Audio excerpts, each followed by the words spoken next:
Hello there and welcome to my review of the THL Knight 1 smartphone. This is one of the new Chinese phones that's come out. It's got an octa-core MediaTek chipset, a Mali T680 GPU, 3GB of RAM and 32GB of ROM.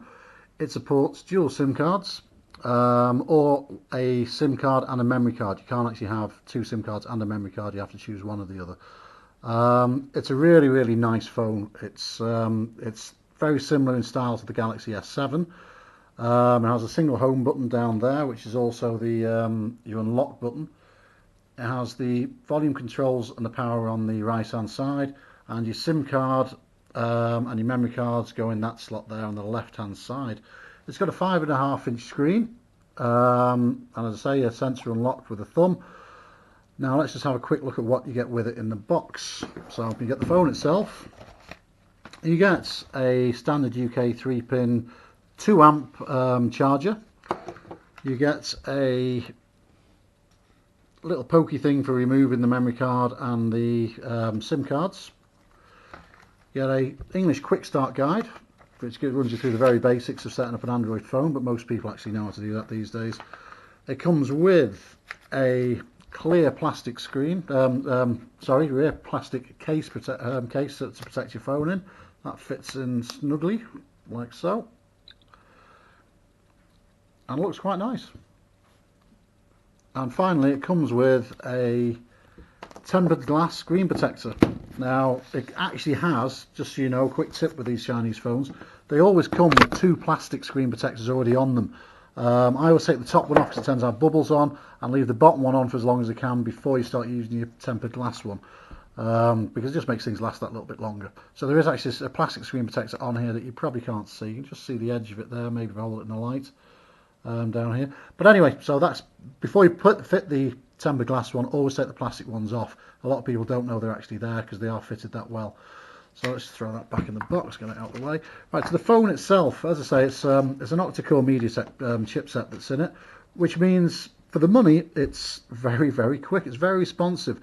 One thing I like about this particular phone is, it's similar to the Galaxy, as I said earlier on. In fact, you've got the home button. Now, most Chinese phones that I've dealt with, and I've had lots and lots of them, they never get the fingerprint sensor right. It never works. This one works first time, every time, just the same way as Samsung's do, which is really impressive. There's little things like that that really do make or break phones for me. Now, I'm going to add here, I've had plenty of Chinese phones. I started adopting them a couple of years ago, probably about 3 years ago, actually. I've had Ellie phones, I've had Q-bots, I've had Doogies, I've had Ukitels, I've had lots and lots of different manufacturers. I'm not afraid to try different manufacturers because I've never been let down. I really haven't had a bad one. Maybe the early Ellie phones, the P8000 had problems with the software, but I like them. I don't like being tied to a £40 contract and having the same phone for 2 years. These allows me to go on a cheap contract of my choosing, and I can change the phone, crikey, they're £100, you know, £120, £150. You can change them regularly every 6 months if you wanted to. And the spec these days is really genuinely good. You have to keep in mind, it's not an iPhone X, it's never going to be those sort of specs. But you're not paying £1,000, you're paying a tenth of that roughly. So you get an awful lot of phone for your money though. Now this particular phone has two cameras. Well, it has the front facing camera and it has two rear cameras to enhance your pictures. The main camera is 13 megapixel, the front one's 5 megapixel. Now it does take a good photograph. It doesn't take fantastic photographs, it takes a good photograph. You've got to keep that in mind. If you just out for snap daily things that you see out and about, it's perfect for that. But you're not going to take any David Bailey type pictures on it and win any awards. You might do if you catch it in the right circumstances. The camera's there. Got lots of options with the typical Android camera. It's running Android 7, by the way, so you're pretty much up to date with everything. Every app on the App Store should work with it because Android 7 is the latest one until 8 comes out, obviously. Just to show you a couple of quick pictures we've taken with this. There we have a picture of my dog. That was taken under the flash conditions. Might look a bit bright there. It's not catching on the camera very well. There we go. That probably looks better. So there's a picture of a dog under flash, and there's a picture of my office at work, taken under LED lighting conditions there. Nice and bright, the colour's well defined, everything's good on that, to be honest with you, so it can take a good photo. The screen itself is 5.5 inch, it's full HD, 1080 by 920, 1920 even, and it looks good. The blacks are very black, the colours are very vibrant. It's a nice screen. The edges of it's slightly beveled. It's a good looking screen. It's a phablets, and I do like phablets. They're a nice size. They fit well in your pocket. Now, it's got 3 gig of RAM, so it's very, very responsive. Everything you do here, as you can see, that scrolling up and down is good. Now, one particular thing I do like about this phone, it has a built-in compass. None of the previous Chinese ones I've ever had has ever had an actual compass built into it. Ignore the thing about the calibrate. I've already calibrated you. Yeah, you're going to make me do it again. Quick calibration there. There we go. There's the actual compass. Now that's good, because apps that I use for hiking and stuff like that, like Backcountry Navigator, you need a compass on it. GPS just doesn't cut the mustard with it. So having an actual compass is the first one I've ever seen in a Chinese phone, and that's a great addition to me. You've got the usual thing like maps. Now this, I might add, is the actual launcher that comes with it. I normally move over to Nova Launcher because I like the customization of it, but this is the actual one that's come with it. I haven't changed over as yet. And this is actually a nice launcher. The icons are very big, it's clear, and again, it's doing the screen justice. It's a nice screen.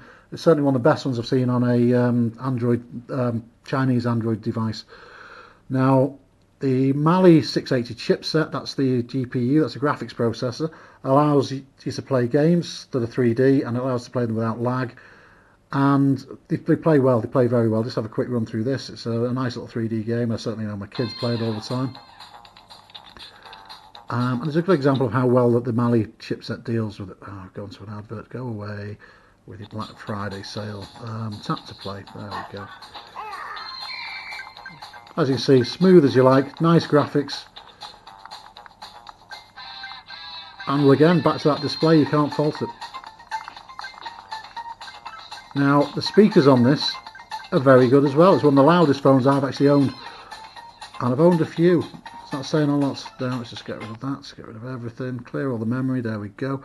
Now we'll just see if we can play some music on it. I'm going to try YouTube.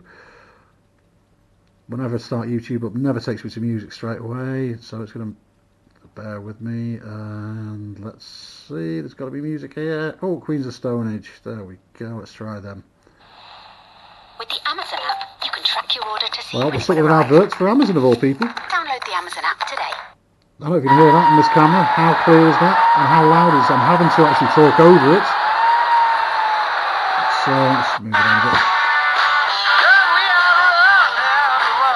I don't know if you can see at the bottom here. I'll stop that. Now at the bottom here, it looks like there's 2 speaker vents as it's for stereo speakers. I suspect there's actually 2 speaker vents but only 1 speaker. It sounds like the speaker mainly comes out the right hand side, but either way it sounds good. Now that's just a quick run through. I can't really go into more because Amazon restrict the size of the video files we can put on there now, but I'm a big fan of this phone, I have to say that. As you can see, it's running 2 at the top here. I've actually gone for the dual SIM. There's 3 SIMs in here. You can choose which one you use for your data, which one you use for your phone calls, and which one you use for your text if you want to. You can absolutely customize that to what you want. It's a good phone. It's a light phone. It's got a 3000 milliamp battery, which will last you a good day with medium use. It's not the biggest battery. Other phones I've had much bigger ones, and they do last for longer. But this is good. It's lightweight. The main thing is it's a lot lighter maybe than the Samsungs I've had in the past. And it's a very, very good build quality, I have to say that. All in, for the money you're paying, it's a fantastic phone. If ever you've considered going off the market for the big brand handsets and being tied to 2-year contracts, this really would be a good place to start for the medium budget. You can get cheaper ones, you can get far more expensive ones, but for the mid-range, which I would say this is, you're getting a lot of phone for your money, and it's genuinely impressive. And I don't say that about many phones, to be honest with you. I really do like this one. So anyway, thanks for watching, and I might see you again. Bye.